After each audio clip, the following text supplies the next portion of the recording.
Hello, my friends. Welcome to a brand new episode of the podcast. Today's going to be a really special one because technically I'm actually interviewing my first client.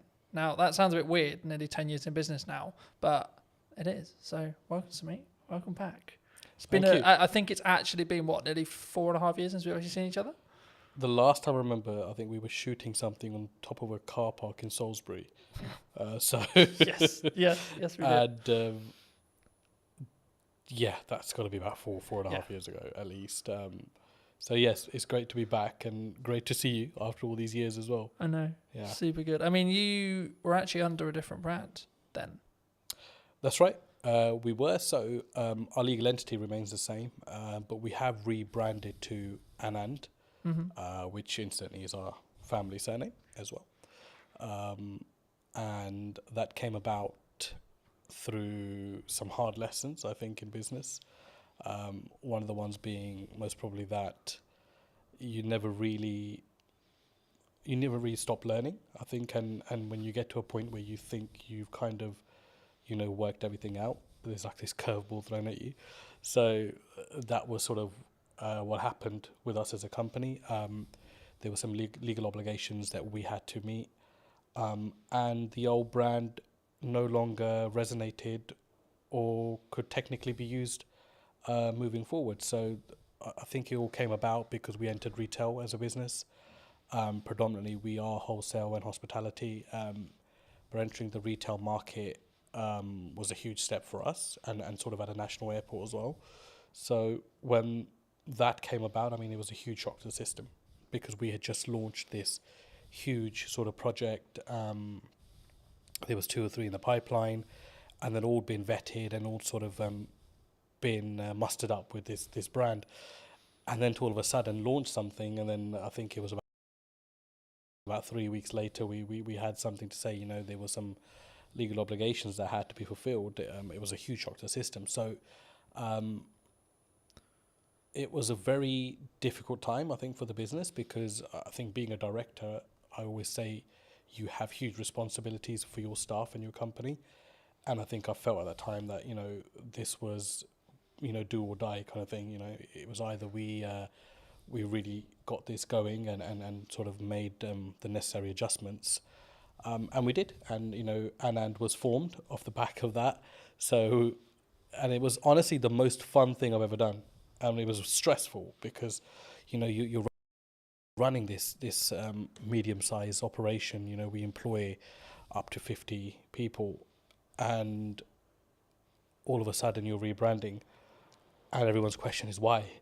And there's a fine line where you can tell someone why openly and why you can't. And the majority of the reason was, it was just something that we had to do as a business.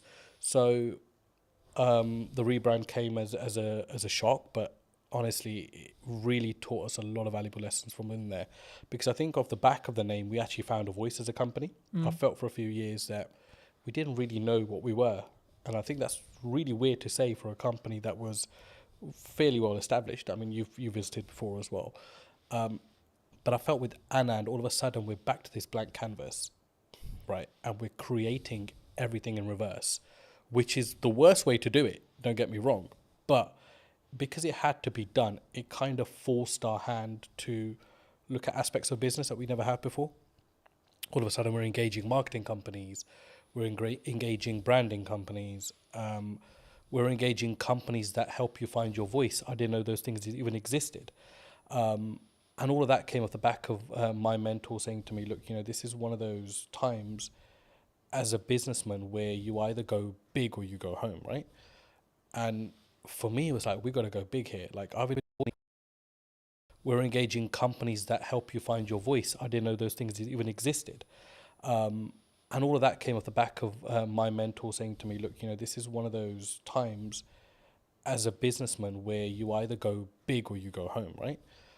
And for me, it was like, we got to go big here. Like, I've invested too much time in this. Like, I've invested too many years, those sleepless nights, everything, to just, pack up and be like, yeah, we're done here. No, we're going to go big, and we're going to spend big. And sometimes that's not the best solution, but we kept a control of that, because spending big wasn't just throwing money blindly at stuff. It was really taking our time, really looking at companies that met our ethos, but also companies that we felt genuinely wanted us to do well. So they didn't make us just feel like a number amongst their client base. And that was hard to narrow down because we made some mistakes along the way there as well. And in hindsight, it's easy to say, these things happen. But at the time, when you're financially forking out money, it's a huge, huge deal. So, look, it was an amazing journey. And it's been a year since we've rebranded. And I think as a company, we couldn't be any happier than we are at the moment. Do you think that maybe some people are really worried about rebrand? I mean, you kind of forced into it, but I think like maybe people who are listening who are maybe on the fence about like what do you gain from a rebrand? Was it just that voice and that like that really what I would call depth work when it comes to really understanding what your brand values are and like how you want to perceive yourself in the market? Would you say, or is it like if that's like a disconjointed? Because for some business, I think that can be really disconjointed for some people. I mean, I'd answer that in reverse. So one thing you won't lose is your reputation, which was a huge aspect for us. It was, when somebody rebrands, the general question is, has the company been dissolved or has something happened? Has the company gone bankrupt? Has there been a huge gross misconduct from somebody? And the thing is, like, you've got to get past that because naturally as an individual, we would think that. And you've got to put yourself in the public domain as well as a director personally yourself and think from both sides. So for me, I think if you've built brand loyalty, and by that I don't mean you're selling millions of products, but if people trust in you, I think as a person, then you'll automatically, especially a small to medium-sized business, you'll automatically gain respect within the market. So we didn't realize how much respect we had amongst our clientele until the rebrand happened. And I think that's what carried us through. So I think there's this illusion that if I rebrand, I'll lose customers. And that's a general worry because, of course, you need your finances to run a business. And your clients are your clients. You spend years and decades working with them, whatever, right? But those relationships can be ruined at a drop of a hat as well. A split second bad decision. So I think what I've learned the most is that if you are genuine and you are genuinely there for your clients, and if they're not just a number to you, which is how we do things at Anand, then you will be absolutely fine because people will carry through. And that's what I noticed, that all of our clients said, we don't care if this company is called ABC tomorrow, but we want to work with the same leadership that we're working with within this company. And that's what made me realize that, not that I didn't know people were important, but it made me realize how important the team that we had were and how dedicated they were. And that all stems from, I think personally, from you as a director and what your attitude is within the business, how you look after people, how do you go about daily life, and how much do those people matter to you as well. And that kind of proved to me that, those things mattered a huge deal to us as a company. And it filtered right through. So I hope that answers your question. No, absolutely. I mean, I think for me it's important to appreciate where you've come from, but also then understand like sometimes we have a growing pain. Right? Yeah. So it's we're shifting into a new brand, we're shifting into like scaling up, etc. But one of the quotes that you gave me very many years ago that has really stood apart, that I wanted to remind you of, but also ask you to apply some context to, is people are loyal to their needs. Yep, absolutely. Do you? I mean, how did you sort of? I guess that's a life lesson for a lot of people. But how did you? Where's the story behind that? So, I think just sort of I've been in business for about 10, 15 years myself, and I can't put a number on it now, to be honest with you, but it's been a very long time.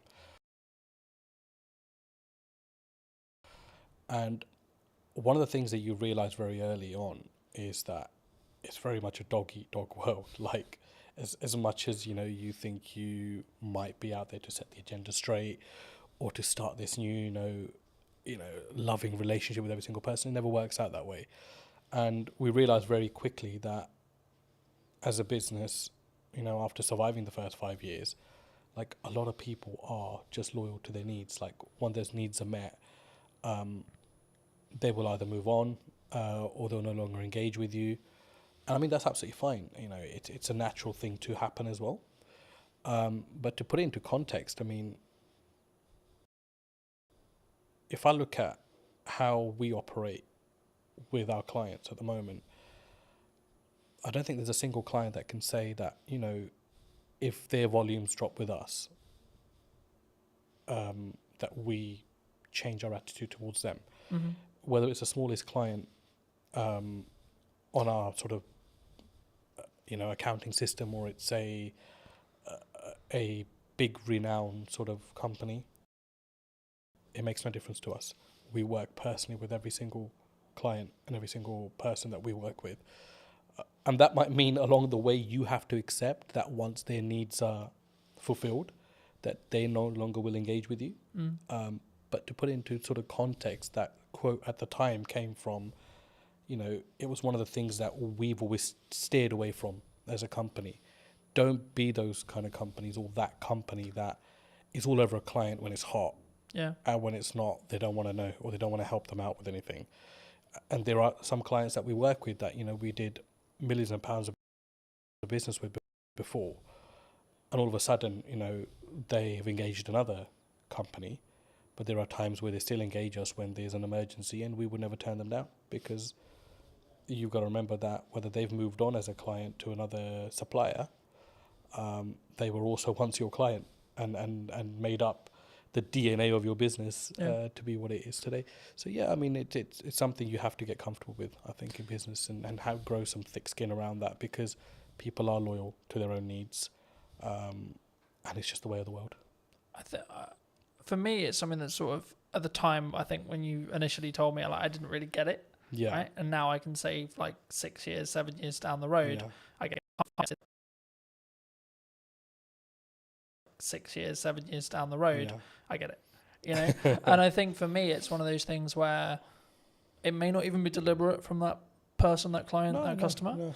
I think it's more around, actually, sometimes you just, like, there's only so much value you can add to that customer, client, etc. You know? Absolutely. And people have personal lives, and it's well, you know, it's easy to say, you know, don't involve your personal in your work life, but it's a very difficult thing to do as well. So sometimes we do forget that people might have stuff going on in their own lives. People move on, and all of a sudden a new person comes into that role in the company and doesn't see your business to be as valuable as the previous person. So there are elements of that as well. But I think I've always found that there's no use keeping hatred and negativity about somebody moving on. I think you've got to accept that and look and think, you know, how can I learn from this, and how can I get better from this? And there was times that, you know, clients left us on a very bad note, completely unexpected.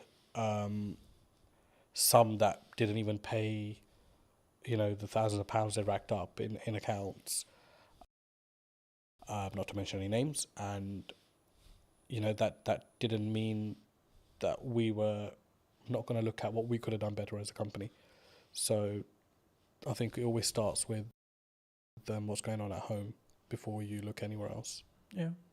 Do you think, because I've been fortunate enough to be in business and grow and scale and adapt and be in a position where I think there's always some people who are saying, like, there's something going on in the economy or COVID or et cetera, et cetera. I mean, is it a mindset thing as a entrepreneur, as an owner? Because I've always been of the mind of, like, yes, there's stuff going on, but actually your output can then fix your, like if it's a revenue problem, then there's a solution for it. If it's a marketing problem, you can fix it. You know, it's down to you to fix it, regardless of, like, the economy's in bad shape. You know, a lot of people have said to me, like,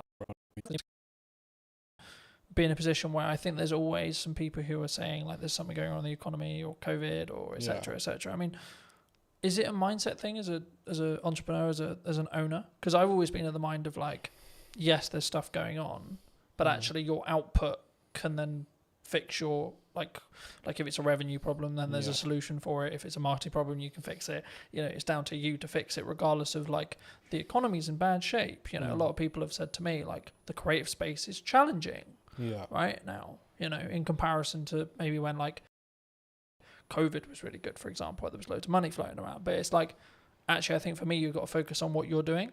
And I think that's the key. But I mean, in your experience, have you, is it kind of I guess a catch-all kind of, oh, they're just saying it because, oh, the economy's hard, or as maybe as an excuse? Look, I mean, there's no doubt the economy is very different to pre-COVID. But then it's also very different to 2009, when there was a huge crash, right? Yeah. So I mean, that's just a constantly sort of evolving, situation. Yes, I do believe it's very difficult now to do business, no matter what field you're in. But there are some fields which feel legislation change particularly, they feel it a lot more than some businesses. But I think you're right to say you can navigate through anything with a very positive mindset. And I think if you fold as a business, but you've given it your absolute everything, you'll sleep peacefully at night. And that's for me personally, and I felt that in a situation. I mean, 2023 to 2024 financial year was our worst performing year as a business, and it was also the year that we rebranded. And there was a lot of sleepless nights there because revenue was, rock bottom. We'd employed people that year, doubled our workforce because we were looking to go, north, and ended up going south as a business. And naturally along that is a lot of doubt because you think, should I have employed these 6 people? Should I have done this? Should I have done that? And it's easy to say in hindsight that actually I'm worried then, but you generally do worry at that point. So I think it's a mindset and how you navigate. And the thing that got me through was just mindset. I think I am just so resilient, like, to anything. I think right now in my life, where I'm just like. Do you think that comes from your years of experience in business and knowing that actually sometimes you've just got to, what I would call, grunt it or push through it to you just figure it out? I think it's both of those elements, but I think for me the biggest thing is upbringing. My dad was a very resilient character, hugely resilient. Sorry, not was, is still a very. He's still there. He's an extremely resilient character. Is still a very. He's still there. He's an extremely resilient character, and a completely uneducated man, which I must add to this story as well. So to see him, as a migrant in this country with little to no education, he still doesn't speak English fluently. And it was like, this guy struggled, and he struggled so much, but he made it. He made it in his career and in his life. And it was like a lot of that played on my head at that point. And I don't think those things sit well with you, or you don't draw on those things sometimes in life. But when it really matters, those things will come in. And you'll know what your metal's like at that point as well, and how strong you are. Do you think that was like a key in respect to like how well you've now done? Like that, having that upbringing and having that, I guess, those values or what could be described as the correct values being installed into you? Even if it was like an information sponge point, like you 100%. As a kid just taking that information, sort of saying, well, this is the upbringing I had. I mean, 100%. But the thing is, I think I didn't realise that till I was about 35. So there's no like one fit solution to this. It's just when it's going to hit you, and it hit me a couple of years back. Something installed into you, even if it was like an information sponge point, like you 100%. As a kid just taking that information, sort of saying, well, this is the upbringing I had. I mean, 100%. But the thing is, I think I didn't realise that till I was about 35. So there's no like one fit solution to this. It's just when it's going to hit you, and it hit me couple of years back. The big change came from COVID, to be honest. COVID was a blessing for us as a company. I mean, and that's not because we made money off unfortunate situations, but it gave me an opportunity to come out of the operation and be like, pause, because it's not something we could have done the way we were going at that time. You know, we were climbing as a business. There was no structure. There was nothing. And it was just like, this is going to be a massive train crash one day. And COVID came and just put the brakes on everything. And it allowed us to restructure. So when we came out of COVID, I'd say that's my real journey in business started then. Because all of a sudden now I'm responsible for totally different things. Because now I'm actually acting like a director. I'm not now, stuck in the operation.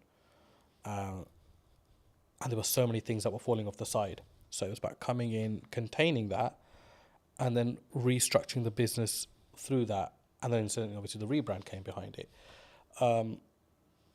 There is that. And obviously, the resilience side, for me, I learned that from my dad. And I have huge admiration for the man. And that's to say, I rub shoulders with a lot of businessmen, but I take my dad's advice very seriously in life. I always have, but I don't think you as a child or as an adolescent at the time, will particularly understand that. But if you're exposed to that environment, I think it does rub off on you at some point. And for me, I want to be like him. I look at him and I think, just the way he stands and acts and stuff, right? So, huge influence on my life, yeah. Do you think it's changed how you show up as a leader, or even in your marketing maybe as well? Like that core, you want to in some ways make him proud first, is what I'm sort of hearing from you. Would you say? I think I don't really think in that way, to be honest. For me, it's not about making other people proud. I think as long as you're on the right journey, I think honesty is very important in business. And I sleep very well at night, no matter what the situation is on the day. Everybody knows me. I don't really think in that way, to be honest.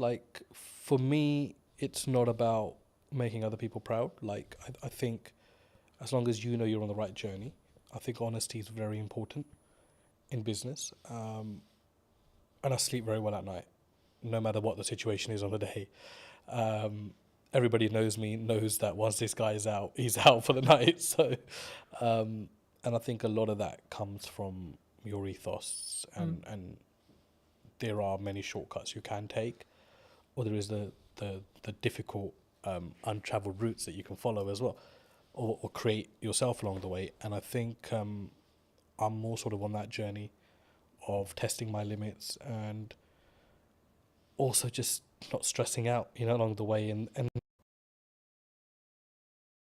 of testing my limits and also just not stressing out, along the way. And there are times where you obviously get stressed within business, right? But I think as a director, you've always got to have that sort of facade where everything's okay. And sometimes it's not, but you need to have that because you need to always give your staff and your company the assurance that you've got it under control, because the buck does stop with you, the director. To install that confidence into the director. To install that confidence into the team? I'd like to think they're confident without that, but I think what's your problem as a businessman should not rub off onto your team, because it's for you to deal with and put those things right. And I'd like to think we've created enough leaders now within our organisation that those sort of mistakes won't be repeated again. But that, again, is no one's fault. That's your responsibility as an owner or a managing director of a company. As I said, do you think people struggle with taking accountability for themselves? When things go wrong in business or when things go wrong, they're more likely to go, oh, it's your fault. rather than it's my fault and it's what I could have done better. I think it's an easier route these days. And society kind of allows you to get away with that now. Mm-hmm. Do you know what I mean? But I think in your heart of hearts, you always know when you could have done something better. And I'm that kind of person where even if something has When things go wrong in business or when things go wrong, like they're more likely to go, oh, it's your fault, rather than it's my fault and it's what I could have done better. I think it's an easier route these days. And society kind of allows you to get away with that now. Mm-hmm. Do you know what I mean? But I think in your heart of hearts, you always know when you could have done something better. And I'm that kind of person where even if something has 0% my fault within it, Yeah. I'd be thinking, what could I have done better? Or what could I have done to negate this issue? Is there anything Do you think I that could have what done? makes you stand out though? Because if you're going to say the culture of maybe the country or like the and on average it's externally. Surely the unique advantage could be, actually it's my fault. How can I do it better? What can I do? I think any great leader, let's go back. I don't consider myself great in any sort of way, I don't think I stand out in any sort of way there. But one thing that I've noted is like great leaders, whether they're businessmen, politicians, war generals, whatever. There's a lot of accountability. There's a lot of responsibility they take, and I don't think you can really take responsibility unless you hold yourself accountable. I know that might not make sense, but in my head it does. So I think that's really true, and I think that you have to take self accountability to what goes wrong, right? Like I've spoken in content quite a lot about last year was really hard, economically, business wise, etc. Now I could go down the approach of, well, it was a harder year and it was financially this and there was political uncertainty and this and this and this, or I could say, well, what am I doing? Yeah, right, exactly. Like how am I showing up? How am I leading with value? Am I leading in the right way? What's my office structure like? What's my business structure like? And then what I did was actually go, okay, right, so clearly something isn't working. Right, so let's go back to basics. Let's restart everything. Let's replan the business model. Let's replan marketing. Let's replan everything. And then, funnily enough, when I executed on those things, things changed. My results changed. Yeah. So I think for me, especially something that you can't overly control, right? Like who's in the government, what the government policy is, etc., etc. That's why you should focus on you. That's why you should focus on what you're doing and what your key is, I guess, in some ways. But what do you think's missing in marketing right now that people maybe don't look at, or like either what you're doing specifically or maybe what you're seeing as like potential opportunities? What I've seen, because we engaged with a lot of marketing companies before we decided to go with the one we did, it was just like how bad the quality of stuff is out there. And I don't know whether it's just that people settle for, whatever's kind of fed to them. Or don't challenge back enough on things. And for us, I was like, no, I don't want to look like a Pret or a Starbucks, because those things are fucking done. Like, I don't want to be that brand. No, I don't care how they're presenting their material. It makes no sense to what we do. And, the comeback from some of the marketing companies was, oh, yeah, but, you're operating in a different domain. Yeah, we're operating in the aviation domain. It's a huge domain to this country. I mean, you saw what happened when aviation shut down with the ash cloud. Yeah. I said, we're operating in a very high cloud. Yeah. I said, we're operating in a very high marketable area. But I don't need to be another one of these brands.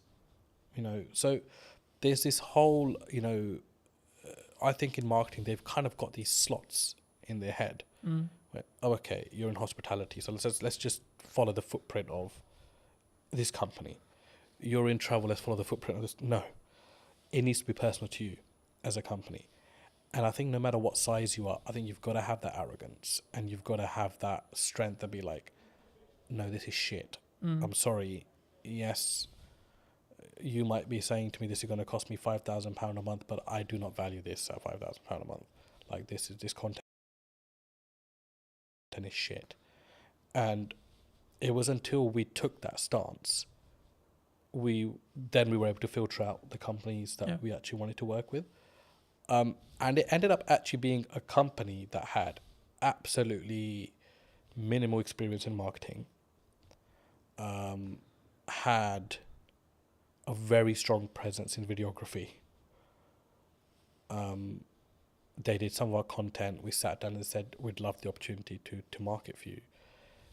And I was sold on the directors of that company. And I think that's a huge valuable lesson, that don't just go out into the market and think, I'll go to the marketing agency that does marketing for X, Y, and Z. No, that will not be the necessary fit for your company. You need to find the necessary fit for your company. So overall, I think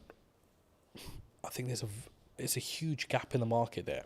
If somebody's willing to come in a company and work personally with smaller businesses, I think it's a huge market, because everybody wants to catch the big fish.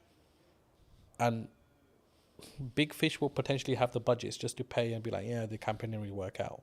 But as a small business, you can't really afford to do that. Every campaign has to work out. And whether you're small, whether you're a medium-sized business like we are, it has to work, because you're paying a lot of money for that to work. So huge gap in the market. I think there aren't many companies that I would look at and think there's a good reputation there, even though they work with big brands, because they will just consider you a small fish and think that they can pull the wool over your eyes. And I think it's very important, no matter what size you are, that you're the captain of your ship. Yeah.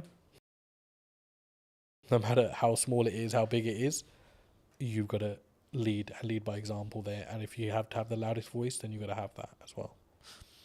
I'm glad you mentioned video, because I think sometimes people...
I think it's a huge gap in the market there.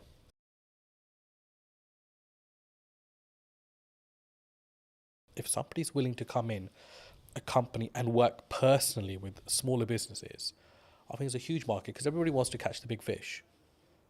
And big fish will potentially have the budgets just to pay and be like, yeah, the campaign didn't really work out. But as a small business, you can't really afford to do that. Every campaign has to work out. And whether you're small, whether you're a medium-sized business like we are, it has to work, because you're paying a lot of money for that to work. So huge gap in the market. I think there aren't many companies that I would look at and think there's a good reputation there, even though they work with big brands, because they will just consider you a small fish and think that they can pull the wool over your eyes. And I think it's very important, no matter what size you are, that you're the captain of your ship. Yeah. You a small fish and think that they can pull the wool over your eyes. And I think it's very important, no matter what size you are, that you're the captain of your ship. Yeah. Yeah.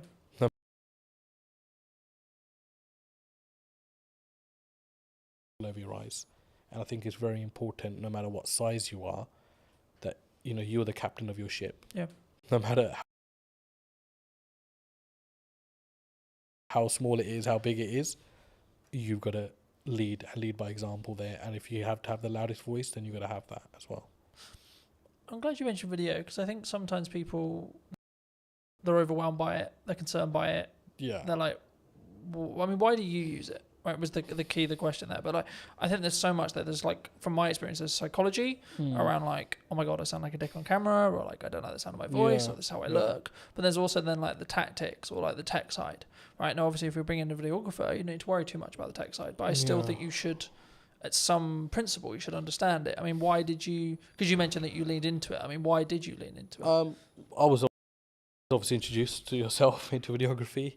I didn't have any I mean, yeah, we know videos get made, but it wasn't something you ever gave, second thought to. For me, it was just kind of like, okay, I need to stop worrying about how I look or sound on camera. Like, just be genuine to who you are, like what you're talking about.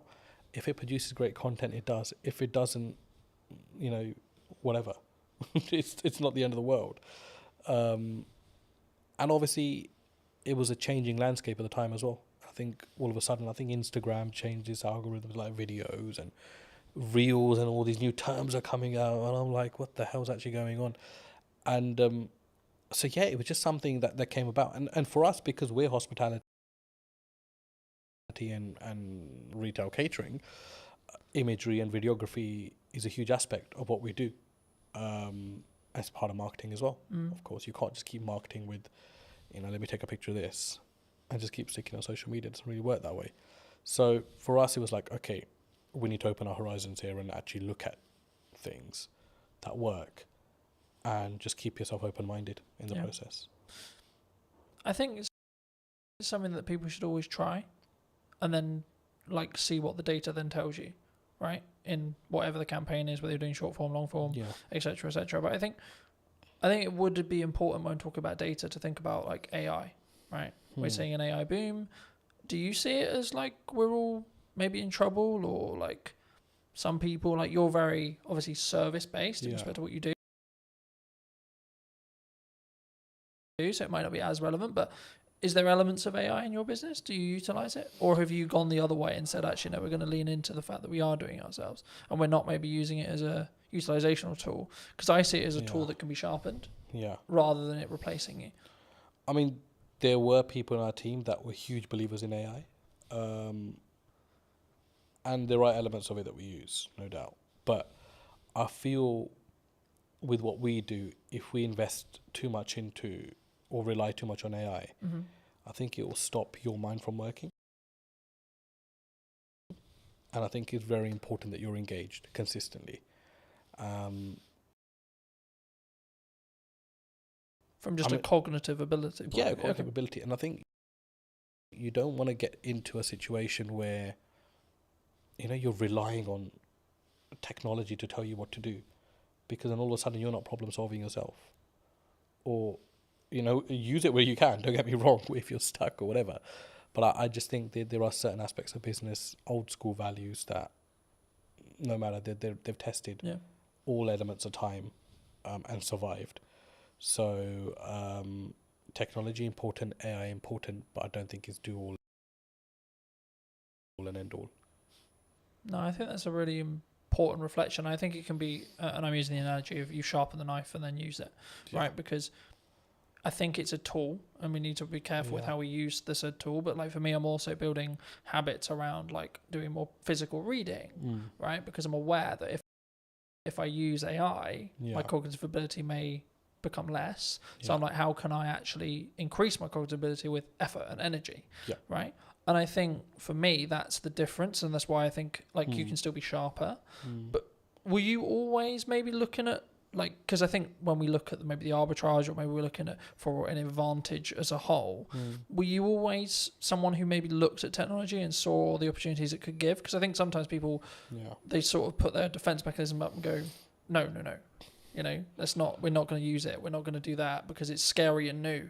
You've got to use technology. You've got to use technology. It's not, I mean, a side story, but a family friend, I mean, he owns about 20 to 30 industrial units in West London. And he's a landlord on all 30 and he accumulates rent of all 30, is the managing agent of his own estate. charges his own service charges as well. So huge business. And in COVID, he had an issue where his bookkeeper caught pneumonia and was hospitalized. So he called me and said, I need some help with software and accounting. And I remember driving to his place thinking, there's just going to be so much advanced systems here because it's a huge business. So I don't really know what I'm going to be able to advise him on. When I got there, I was completely shocked that he had no accounting system, no software, and he was doing everything manually. To the point where he was even adding up sums on a piece of paper or his ledger, physical ledger. And I was like, and these are not small figures, 7,200, 9,229, and he's calculating all this on paper, and he's got this account running he's got a book per tenant running, and I'm like, shit, there's no way there can't be a mistake in this. Like, there is absolutely no way. So his first job for me was, I want to move all of this onto an accounting system. Yeah. And I looked at it and I thought, like, that is just madness. Like, it's absolute madness. And I remember setting up Xero for him. And I mean, I'm no Xero professional, right? We have a team that runs our accounts and stuff, but he wanted this to be a personal favor. So I remember shifting all of these physical ledgers onto an accounting software. And the sums were wrong by like thousands. So his first comment to me was, I need to recover this £62,000, which is owed to me in rent. When we actually shifted everything onto a ledger, the figure was about 225,000, which was owed to him. So it's like nearly 3 times what he thought was owed. And that was his change at the age of 62 towards technology, that I need to adapt. And that was the point where he was like, no, I Was it an eye-opener for him?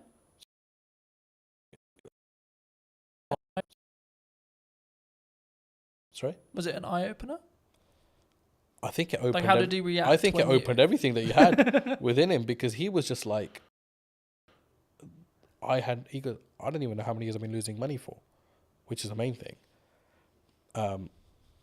And he always had tenants, I said, and came to him like, this rent figure is wrong. And he was like, no, he's adamant it's right. And I was like, an accounting system will put all that to bed. All of a sudden, the queries went down by like 90%. People stopped querying their bills because it was all automated. Each tax code was set. Every expense was set. And I mean, that was like, okay, there's also no time limit to when a person can wake up and see that they need to adapt to technology. And coincidentally, he got very ill last year himself. So he had his son come in and take over the business. And it was a very seamless handover because everything was sorted. So you could easily, you'd have to spend some time kind of understanding what's going on here, but it was handed over with something in place that you can just pick up and go with it. Yeah. Opposed to like, why is this or why is that or why is that? Everything was annotated. So yeah, look, you have to adapt. I don't think you can as a business. I mean, we didn't start using software till quite late into our business life as well. It was like 3 or 4 years in. We were creating invoices off Excel and that kind of stuff. And I was like, this can't be the way. And then slowly we've adapted to stuff. There are things that I think are really unnecessary in business as well. You don't need technology for absolutely everything. But yeah, basics like accounting and stock management, staff management, telematics on vehicles. You've got to have that. I mean, we had one of our drivers had a terrible crash last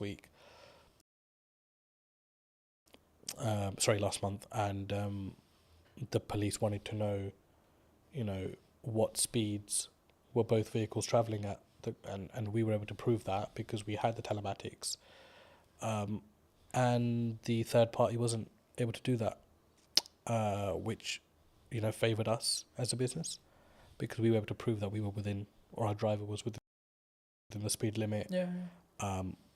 Didn't harshly brake. So technology is a lifesaver in certain places, and you've got to have it for the basics of your business. Yeah. You're specifically, obviously, a very niched business in regards to the sector that you serve. Have you always been that way? And if so, was that a very conscious decision from day one to be like, I'm going to serve this? Nope.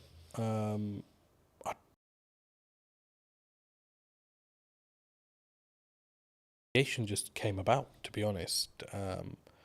Well, I say it came about, but I kind of think you set your own destiny in some ways. We were so busy trying to survive as a company, but it was just like customer focus. Yeah. Make sure the customer gets everything they can from you, even if it means you're losing something. Just give your customer absolutely everything and make them feel special. And we do that till date. So in some ways, business is a funny thing because you can never say, I set out to do this and it happened. Because I think you've got to, a lot of things happen around it and you end up taking a different route. So, I discuss aviation a lot, but we work heavily with construction.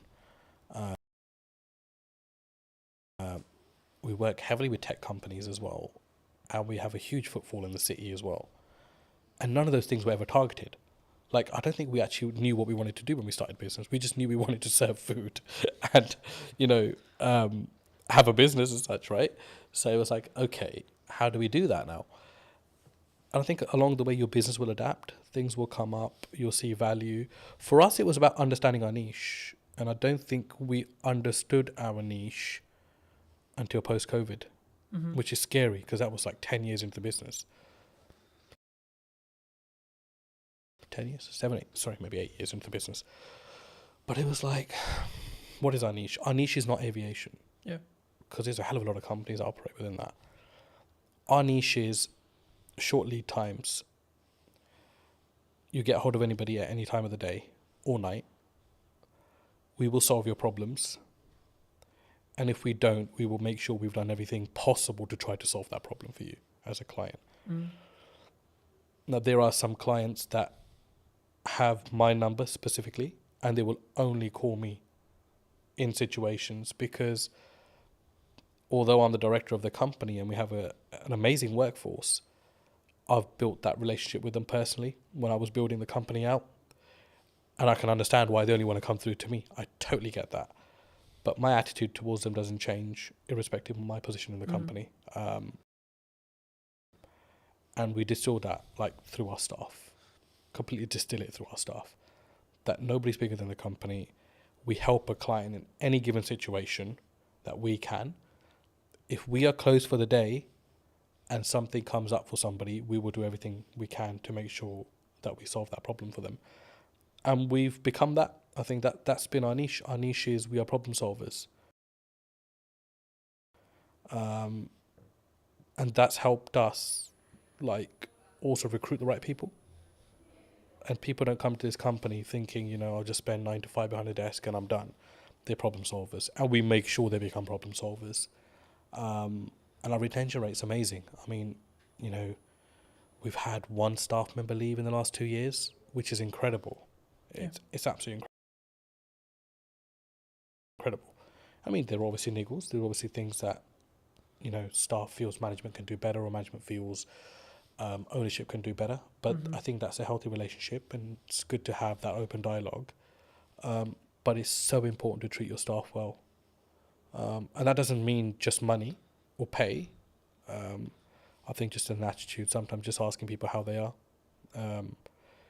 talking about the football or having a normal conversation makes people realise that actually you're a normal person yourself. Yeah. I was going to say, I guess in a business your size, is there a level of all the directors are in today, kind of it's really scary, and then if so, how do you either defuse that or lead with empathy to be hey, I'm a human too? I think because I've never really come in like wanting to feel important. I think because I was, working the fields, as you can say, when I first started. I've kept the same attitude now.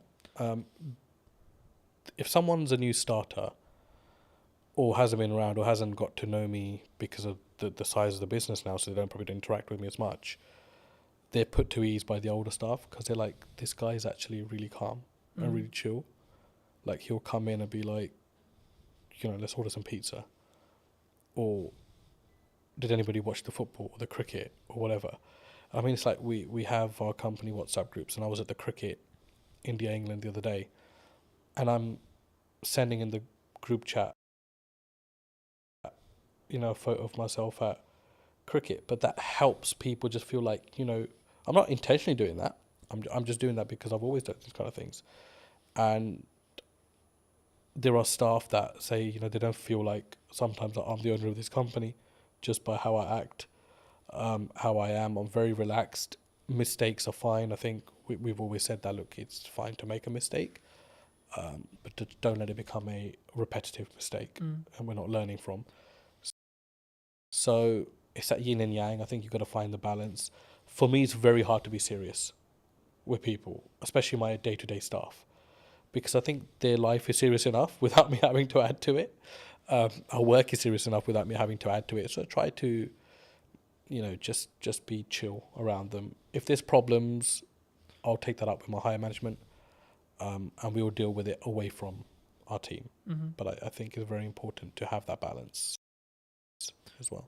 Do you think, as a founder, as a director, as a leader, that maybe not you specifically, but those people in the question, leadership founders, they maybe have an ego problem, and if so, like, is that maybe their undoing sometimes? Like, they have a massive ego, they care about the car, they care about the house, they're keeping up with the Joneses, but they don't necessarily lead with maybe the correct, what I would describe at least as the correct values.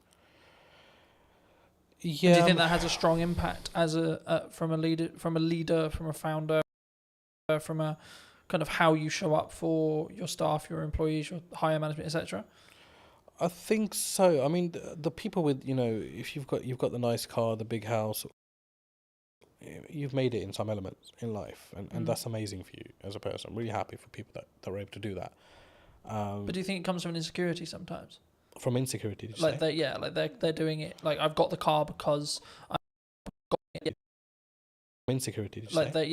They're doing it. Like, I've got the car because I don't maybe love myself as much, or like I'm trying to fill a hole potentially in their own self. I think everyone's trying to fill a hole in some way within themselves. I think we all have that. I mean, there isn't a perfect person out there. No, of course. Let's start with that. We all have our blemishes, end of the day, and there are things that we can always improve on.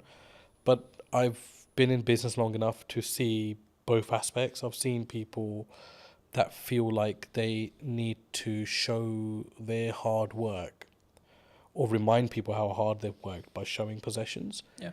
And they do that more for others opposed to themselves, which is sad. I think it's quite sad. And I don't mean that in a horrible way, but I genuinely think, like, I'd hate to be in that position myself as a person. Starting out younger,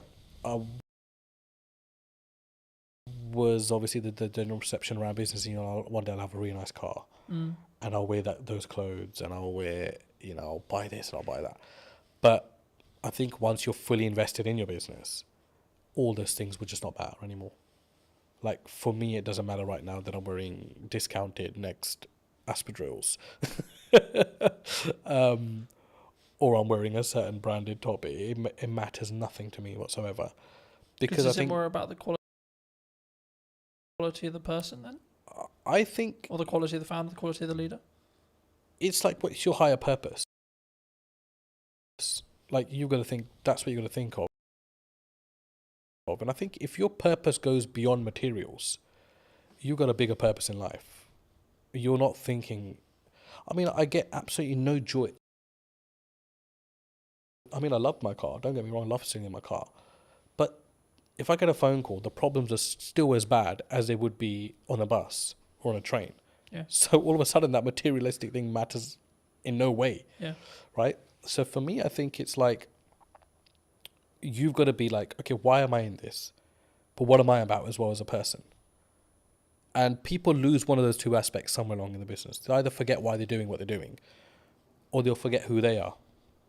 And for me, I can't do that, because I grew up eating dinner on the floor. I never sat on a dining table, because traditionally, my dad grew up, there was no dining tables, in his household in 1960, whatever it was, in India, because he was from a very poor background, post-partition of India, Pakistan. So they grew up sitting on floors and eating. So he distilled that in us. And there are times where we're just out and about and we're having a working lunch, and I'll just sit on the curbside, because I'm totally happy with that. Like, because I don't need to change as a person, I feel, to show my status or to show who I am. Like, for me, I'm another person in this world. Do you think by having that level of humility, level of like humbleness, will keep you, I guess, in some ways empathetic or like connected with every layer of your company in respect to management and the people and the staff, and gives you more, I guess, humanity in respect to how you lead?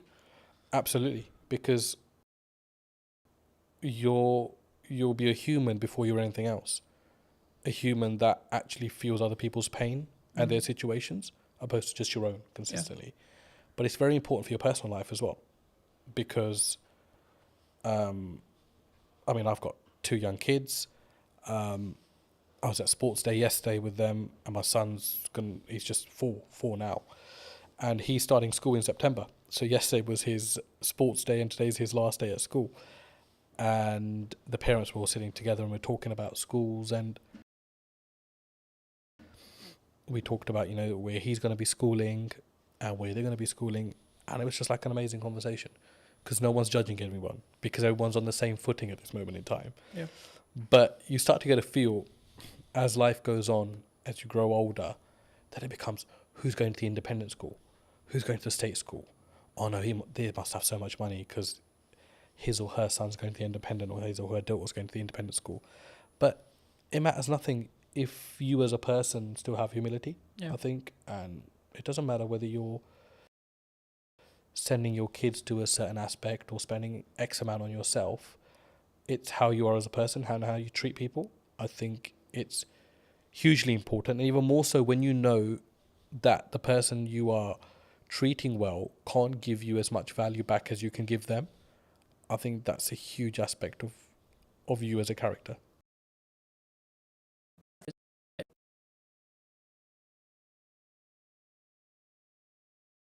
That's a huge aspect of you as a character. Yeah. I think also it's a pay it forward mentality to an extent, right? Like, I think what you output will also reflect back on you in 3 months, 6 months, 12 months, etc. At some point, it will definitely reflect back on you. Whether you believe in karma, whether etc. Right? Whether maybe don't go by our belief system, but like whatever your belief system is, there's always a crossover there. And I think, especially when we go back to business, I think that's true in marketing as well. Yeah. Right. A lot of the work I'm doing at the moment is actually, how can I scale out what I'm doing and then build systems so that it allows me to be more present for clients. So then in turn I can do a better job, which in turn means then when I take on new clients, I can ensure that the quality is the same, right? And actually, I think partly because of that, I will say no to certain projects or certain clients or certain things. Do you look at that when you potentially look at a client or working with a customer, etc.? Do you say no sometimes? And if so, where does that mindset come from to be able to have the humility, I guess, or the confidence to say, actually, no, you're not the right fit for us? I think as a leader, you're responsible for a lot within your organization. And I think you realize that the more you grow as a business. It's something which is easy enough to ignore if you're stagnant or if you're growing through, the growing pains, right? And it's a very painful area when you're growing as a business. And I mean, by no means is Anand a multinational business, but I feel the pain of it every day when we grow. And majority of the time it's financial pain, because the bigger you become, the more restraints you get on your cash flow. And there's times you're thinking, I just want to be small again. I just want to be that business that everything was done on account, payment on receipt or whatever, right? But all of a sudden now we've got payment terms. There's clients that rack up huge bills, but we know we're not going to get the money for 60 days or 30 days. And there's clients that, there was a client that came in, and we're absolutely wonderful with each other now, but they started and they said, we won't pay you for 90 days, but we'll give you this much business. And everybody was like, oh, it's an amazing deal to be done. And it was somebody from our team actually, because when I consulted him, and he said, there's absolutely no point to take this business on, because if this client's going to be giving us £150,000 a month, we won't have that for 90 days. So all of a sudden we would have racked up something like $500,000 in 3 months. Or this business would have racked up $500,000 with us and that's a huge risk, because we only get paid 150,000 out of that 450 after 3 months. Yeah. And then it becomes that again. And then it becomes that again. And if that goes down tomorrow, we're going to be losing $500,000 as a business. And that's not just the revenue, there's the cost that comes with it as well. Yeah, because you have to pay out the cost anyway. Of course. I think sometimes when people look at business, they maybe don't appreciate it, right? They'll see them with the nice car, they'll see them with the new studio, whatever it is. But I look at it and go, oh, that's a lot of money. Yes. My Absolutely. God, that's a lot of costs. Yeah, of course. Right? And I think it's how, I guess in some ways we develop as people to stomach those costs as leaders. Definitely. And I think Carlton, it's got to be your attitude as well. Yeah. I think you've got to...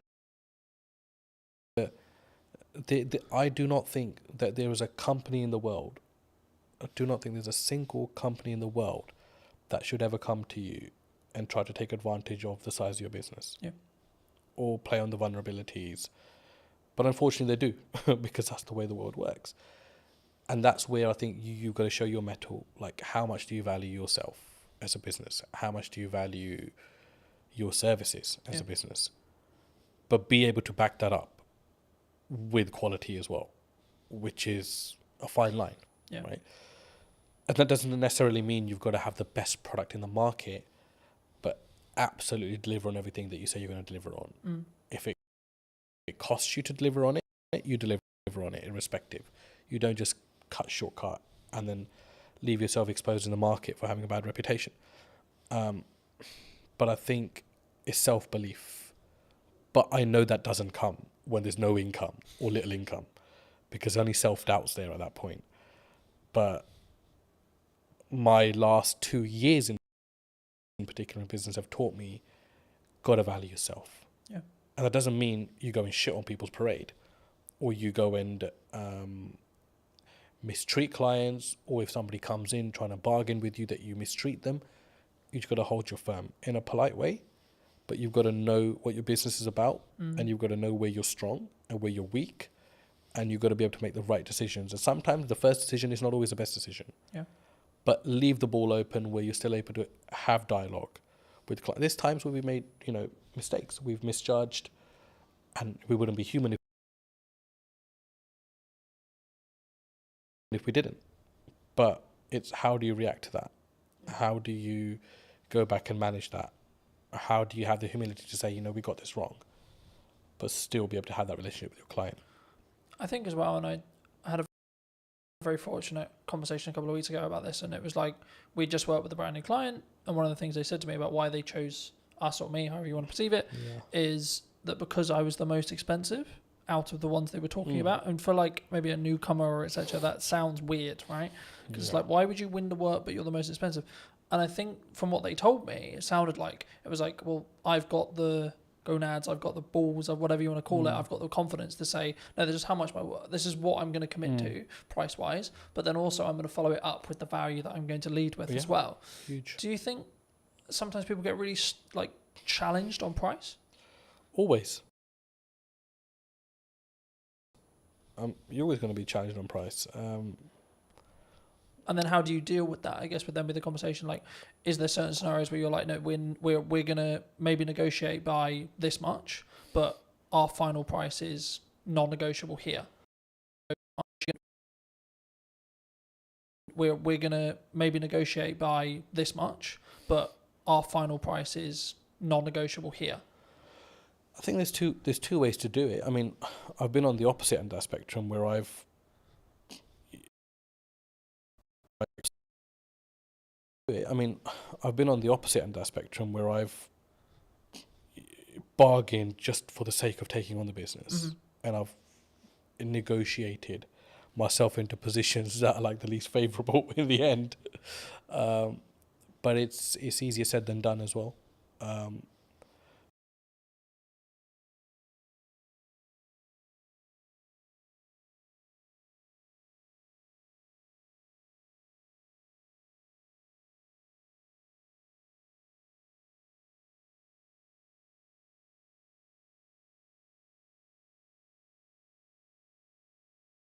But I think you've got to know your costs, know where you sit.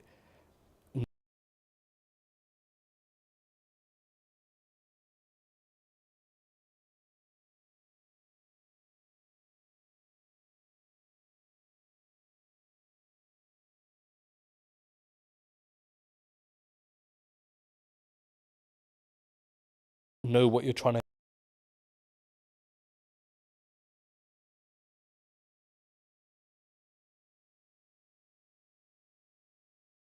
achieve out of that deal, because sometimes you take on a deal with the hope that it's going to lead to bigger and better things. Yeah.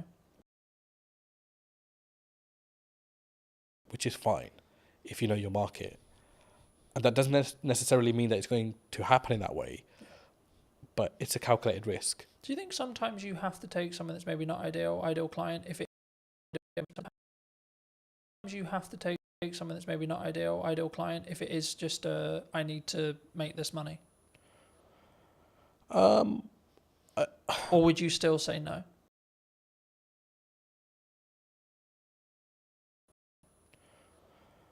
Or would you still say no? For us, I don't think we really have that, because we're quite niche in what we do. So everyone that comes to us generally needs us, or we need them in some aspects as well. But there are, you won't know until you start working with someone, I always say. And the ones that you think are going to be troublesome end up actually being the better clients. And the ones that you think, because they're a big brand, sometimes extracting money can be an absolute pain, which is why relationships are very important. And you've got to go above and beyond. A business deal is not just, here's my service, I've provided it, here's my invoice, you pay it, thank you very much. It's all the stuff in between, the dialogue, the things that you don't cost. It's impossible to cost a project, you know that. Yeah. To the T. You can't do that. Because we never add our own time into that, really, if you think about it, as a business. And even if you add your own time as a calculation, they'll still be like, oh shit, I'm still spending too much time on this business. But it depends what your end goal is. If your end goal is like, I just want to be done with this client, get their money, and I don't care whether they contact me again, then that's a very different mindset. Or if you want to always leave you never know when a client might need you, that's a very different mindset as well. I think that's true, and I think that sometimes maybe I call it sometimes staying your welcome to an extent, because I think with some clients you may feel it yourself and go, actually I've actually added the value, or they're growing, or they're in a position where or I'm growing, or the other way around, right? Or actually we're not the right fit anymore. Yeah. And it might be that you need to step away potentially from them for a period of time, or vice versa in that respect. Yeah. But for people who maybe want to connect with you, see more about what you do, check out the new rebrand, where's best for people to reach out to? Our website's the best place. So an-and.co.uk. Same on social media, Instagram as well. And I'm always available to answer questions. If I'm not, someone from the team will be. Yeah, look, and if you're ever at Heathrow, give us a shout. We'll try and find you somewhere and come and say hi. So, yeah, we're elusive, but we're still reachable in some aspects as well. Yeah. Fab. And if you were going to wind the clock back, say 10 years, maybe 15 years, what advice would you give to your younger self? Um,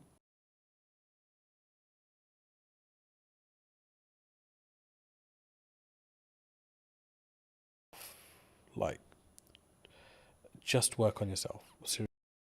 Seriously, like every day, just be better every day. Um,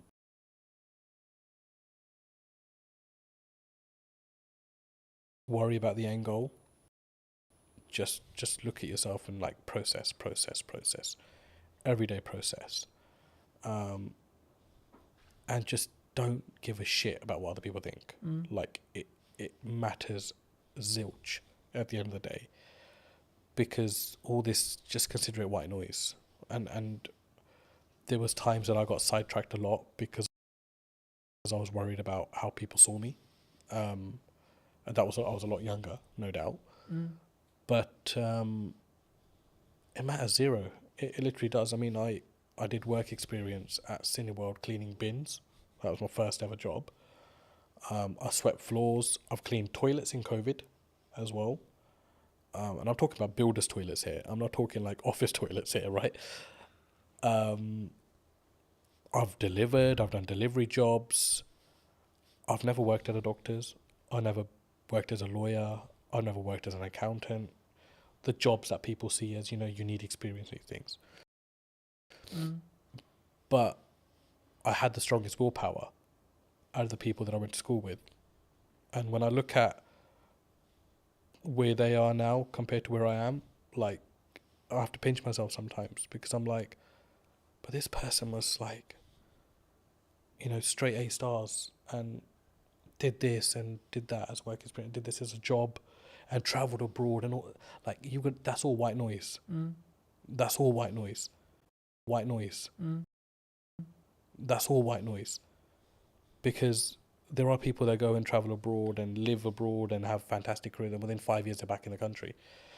And they'll sell you the story, you know, like, oh, you know, I got a better job back home. No. Like, you, the more you work on yourself, the wiser you become, I think. But that doesn't mean like you consider everybody else as idiots. I think you've just got to just absorb it as a sponge. And I see that with my son, because he's 4. Everything you say to him, he just absorbs as a sponge right now. He'll remember things that I said to him a year ago. I don't remember them, but I know I said them because it sounds like I said them, right?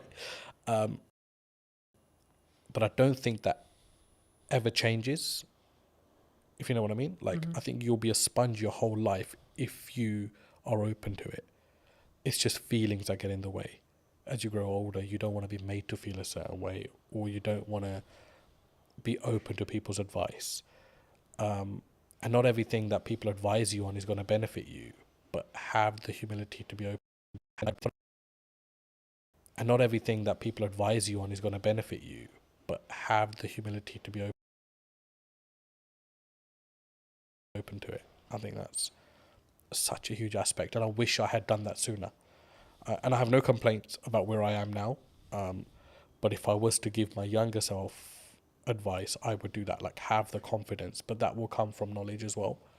And the first time I experienced that was when I was playing professional cricket, and I didn't have the confidence to go any further because I hadn't focused enough on the process. I'd focused so much on the outcome that I'd forgotten to work on myself in the process.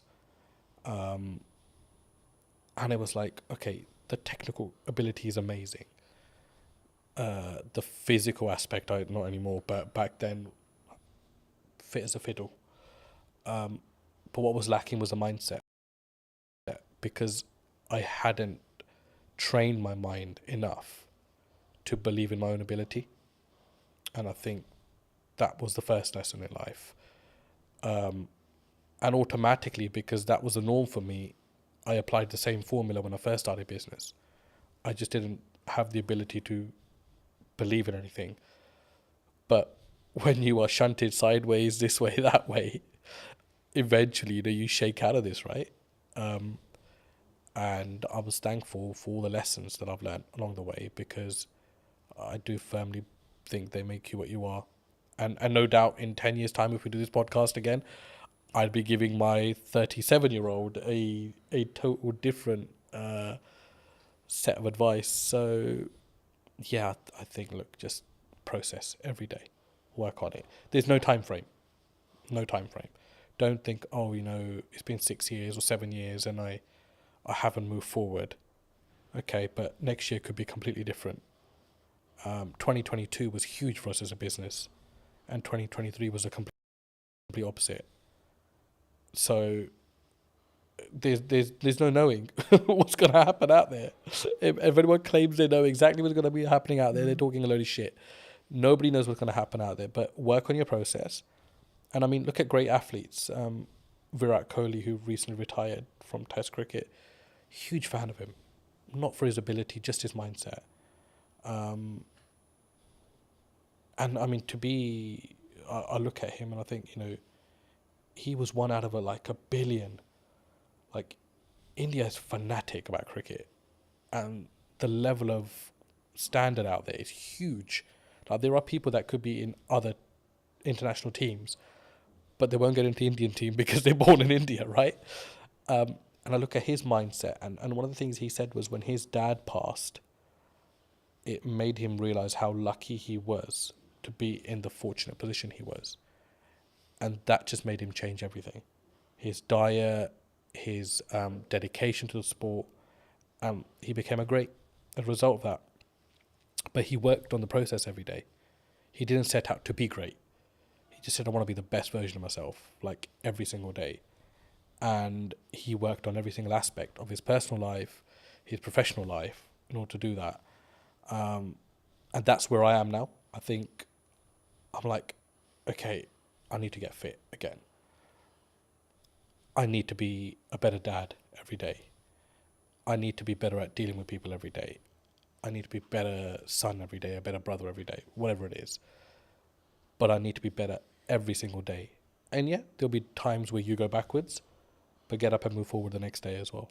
So mindset, I know I'm not going to have a six-pack tomorrow, or maybe even not next year, but I'll keep trying every single day, and that's what will keep you sharp, I think, between the years. And focus on that 1%. Thank you ever so much for listening. Thank you ever so much for coming back and joining me. If you did enjoy this episode and you would like to see more like it, make sure to be subscribed. And I'd love to hear what you think in the comment section down below. Thank you ever so much. Thank you so much for coming on, and I'll see you very, very soon.